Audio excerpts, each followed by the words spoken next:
तो दोनों मित्र गांव के थे, बंबई गए कमाने के लिए, और वहां उन लोगों ने खूब धन कमाया, करोड़ों कमा लिया। और कमा करके दोनों ने विचार किया कि अब बहुत हो गया, अब अपने गांव चलते हैं, वहीं सुंदर घर बनाएंगे, वहीं जमीन खरीदेंगे, वहीं कारोबार डालेंगे। अब दोनों मित्र चले। पैसा कितना था? दोनों का पैसा एक साथ में अटैची में था। 1.5-2 करोड़ रुपया लेकर के आए दोनों। तो एक के मित्र के मन में लोभ आ गया कि अगर ये पैसा मेरा हो जाए पूरा, तो फिर हमसे बड़ा कोई जिम्मेदार नहीं है गांव में।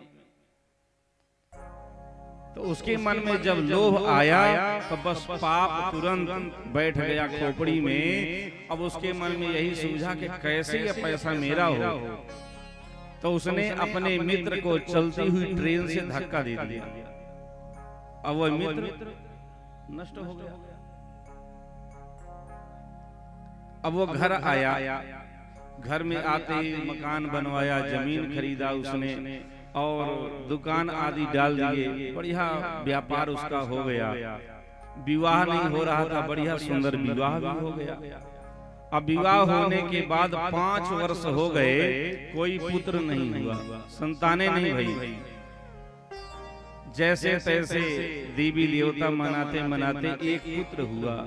अब वो पुत्र ऐसा हुआ कि रोगी हो गया, जन्म से ही वह रोगी हो गया।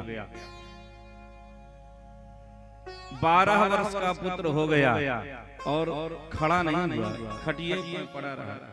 अब माता पिता ने उसकी इतनी सेवा की, इतना इलाज कराया, जितना पैसा था सब इलाज में चला गया। कर्जा ले लिया, जितना खरीदा था वो भी सब बेच लिया। अब बेचने के बाद ब्याज में कर्जा लिया।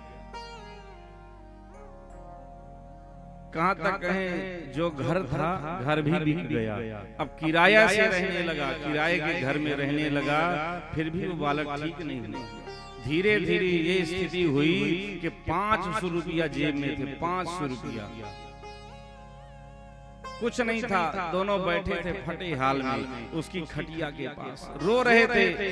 कौन सा हमारा दुर्भाग्य है, कौन सा ऐसा मैंने अपराध किया है जिस कारण बताओ आज ये बालक के चक्कर में पूरा धन चला गया, फिर भी बालक उठ के खड़ा नहीं हुआ। रो रहे थे। उसी समय उस बालक को आवेश आया, वो बालक उठ के खड़ा हो गया और उसने कहा, अब क्यों रोता है? याद कर, मैं तेरा वही मित्र हूँ जिसे तूने चलती ट्रेन से धक्का दिया था। तेरा पुत्र बन के आया हूँ, आज मेरा तेरा हिसाब बराबर। अब मैं जा रहा हूँ, तुझे जो करना हो सो कर लेना, तेरा ही बल्कि जो करना हो सो करना। मेरा हिसाब बराबर मैंने ले लिया, मैं जा रहा हूँ।